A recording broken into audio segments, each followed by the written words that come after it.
नमस्कार दोस्तों, मैं हूं विकी कुमार और आज एक बहुत तीखा सवाल लेकर के आया हूं। ये सवाल शायद इस समय खुद धर्मेंद्र प्रधान के मन में भी घूम रहा होगा। सवाल यह है कि इस्तीफा सिर्फ मेरा ही क्यों, मोदी जी और अमित शाह जी का क्यों नहीं? इनके तो हर बड़े कांड में नाम आता है, फिर भी कुर्सी सलामत है। मेरा एक बार नाम क्या आया, कुर्सी छिन गई। ये कैसा इंसाफ है, ये कैसा नियम है भाजपा का? अब जरा एक एक कांड की तरफ नजर डालते हैं जिसमें प्रधानमंत्री सीधे या परोक्ष रूप से जिम्मेदार ठहराए जाते रहे हैं। सबसे पहले याद कीजिए किसान आंदोलन को। दिल्ली की सीमाओं पर सिंधु, टिकरी, गाजीपुर बॉर्डर पर पूरे 1 साल तक किसान बैठे रहे। ठंड में, बारिश में, तपती धूप में इन किसानों ने पीड़ा भी झेली, अपमान भी झेला। इनको खालिस्तानी कहा गया, आतंकवादी कहा गया, आंदोलन जीवी कहा गया। कीलें बिछाई गई, बॉर्डर पर कटीले तार लगाए गए, पानी की बौछारें चली, बर्फ जैसे ठंडे पानी में बुजुर्ग किसान भिगोए गए। बहुत सारे किसानों ने अपनी जान गंवाई। कहा जाता है कि 700 से ज्यादा किसानों की मौत हुई थी उस आंदोलन में। फिर 1 साल बाद प्रधानमंत्री ने आकर के कहा कि हम कानून वापस ले रहे हैं, हमारी तपस्या में कमी रह गई थी। लेकिन एक बड़ा सवाल आज भी अनुत्तरित है कि जब 700 किसानों की जान चली गई तो जिम्मेदार कौन था? अगर आज एक शिक्षा मंत्री का इस्तीफा एक आंदोलन के दबाव में हो सकता है तो 700 किसानों की मौत के बाद प्रधानमंत्री और गृह मंत्री का इस्तीफा क्यों नहीं हुआ? यह सवाल पूछा जाना चाहिए और बार बार पूछा जाना चाहिए। अब दूसरी घटना याद कीजिए दोस्तों, महिला पहलवानों का आंदोलन। हमारे देश की वो बेटियां जिन्होंने ओलंपिक में तिरंगा फहराया, जिन्होंने कॉमनवेल्थ में सोना जीता, जिन्होंने पूरी दुनिया में देश का नाम रोशन किया, वही बेटियां दिल्ली के जंतर मंतर पर धरने पर बैठी। इनकी शिकायत बहुत गंभीर थी। कुश्ती संघ के तत्कालीन अध्यक्ष बृजभूषण शरण सिंह पर यौन उत्पीड़न के आरोप थे। विनेश फोगाट, साक्षी मलिक, बजरंग पुनिया जैसे नाम इन शिकायतकर्ताओं में थे। इन्होंने पीएम को चिट्ठी भी लिखी, प्रेस कॉन्फ्रेंस की, मीडिया के सामने आंसू बहाए, लेकिन कुछ नहीं। फिर एक दिन जब ये संसद तक मार्च करने निकली तो दिल्ली पुलिस ने इन्हें सड़क पर घसीटा। कैमरों के सामने ये दृश्य पूरी दुनिया ने देखा। हमारी वो बेटियां जिन पर देश गर्व करता था, उन्हें पुलिस के जूतों तले कुचल दिया गया था। इसके बाद विनेश फोगाट ने अपने पदक तक गंगा में विसर्जित करने का ऐलान कर दिया था। इन सब की वजह क्या थी? एक व्यक्ति को बचाने के लिए, वो व्यक्ति जो सत्ता के करीब था, उसे बचाने के लिए देश की बेटियों की इज्जत सड़क पर उछाल दी गई। अगर आज एक इस्तीफे की मांग जायज है तो उस दिन उठी इस्तीफे की मांग क्यों नाजायज थी?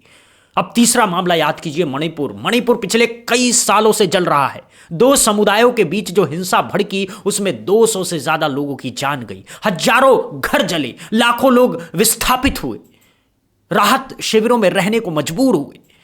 एक बहुत ही भयावह वीडियो सामने आया था जिसमें 2 महिलाओं को नग्न करके सड़क पर घुमाया जा रहा था।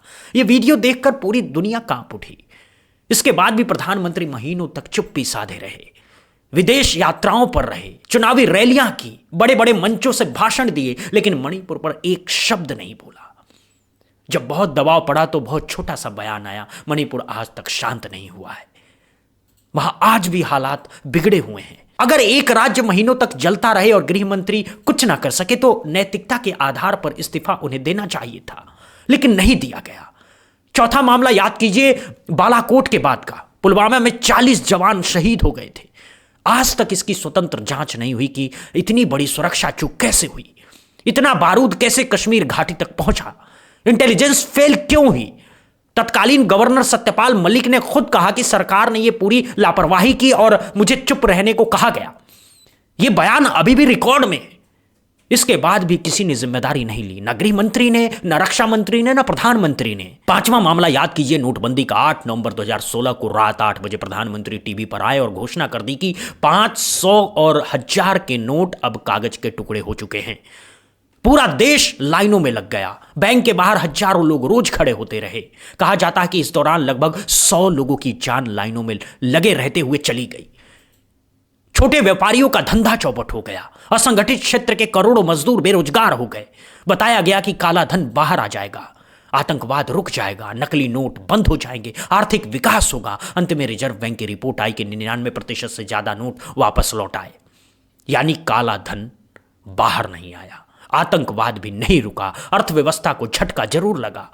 कई अर्थशास्त्रियों ने कहा कि जीडीपी 2% तक गिर गई। इतनी बड़ी नाकामी हुई, फिर भी कोई इस्तीफा नहीं, कोई माफी नहीं, कोई जवाबदेही नहीं। क्यों? छठवां मामला याद कीजिए, कोरोना काल का 24 मार्च 2020 को रात 8 बजे प्रधानमंत्री ने 4 घंटे के नोटिस पर पूरा देश लॉक कर दिया। करोड़ों प्रवासी मजदूर एक झटके में बेसहारा हो गए। ट्रेनें बंद, बसें बंद, कोई सुनने वाला नहीं। फिर वो भयानक दृश्य आया जब लाखों लोग सैकड़ों किलोमीटर पैदल चल करके अपने घर लौट रहे थे। गोद में बच्चे, सिर पर सामान, नंगे पैर, तपती धूप में। कई लोग रास्ते में ही मर गए, कुछ ट्रेन के नीचे कट गए। दूसरी लहर में तो और भयानक स्थिति हुई। ऑक्सीजन के लिए लोग तड़प तड़प कर मर रहे थे। दिल्ली, मुंबई, लखनऊ, कहीं भी बेड नहीं मिल रहे थे। अस्पतालों के बाहर लाशें बिखरी थी। गंगा में शव तैरते हुए दिखे, दफनाने की जगह नहीं मिल रही थी। बनारस और प्रयागराज के घाटों पर हजारों लाशें रेत में दबी मिली। सरकार का आधिकारिक आंकड़ा कहता है कि 5 लाख लोगों की मौत हुई। स्वतंत्र अध्ययन कहते हैं कि असल संख्या 45 लाख तक हो सकती है। अगर 45 लाख लोगों की मौत के बाद भी किसी की जवाबदेही नहीं तय होती तो फिर लोकतंत्र क्या है? 7वां मामला याद कीजिए, हाथरस का।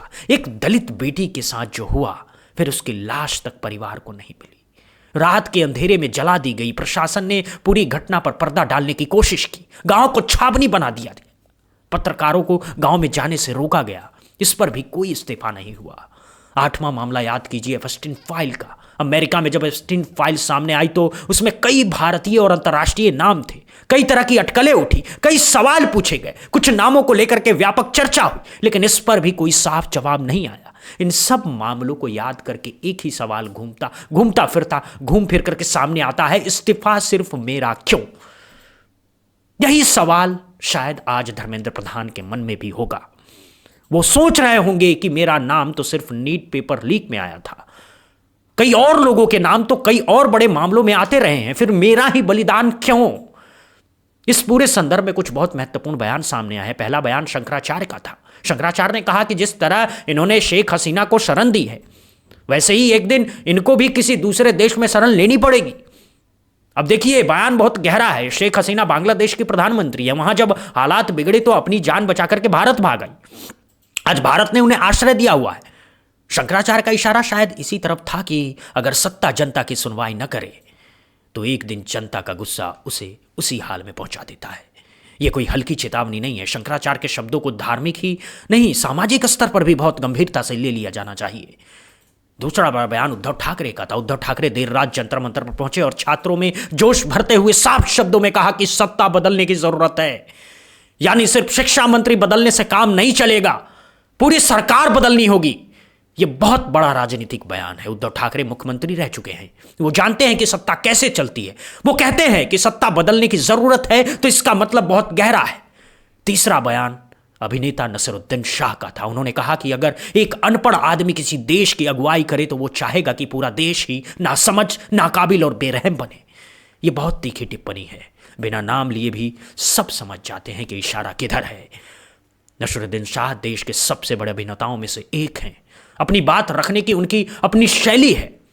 चौथा बयान भाजपा के अपने ही पूर्व सांसद सुब्रमण्यम स्वामी का था। जब प्रधानमंत्री का 75वां जन्मदिवस आया तो सुब्रमण्यम स्वामी ने खुले तौर पर कहा कि अब मोदी जी को रिटायरमेंट का ऐलान कर देना चाहिए।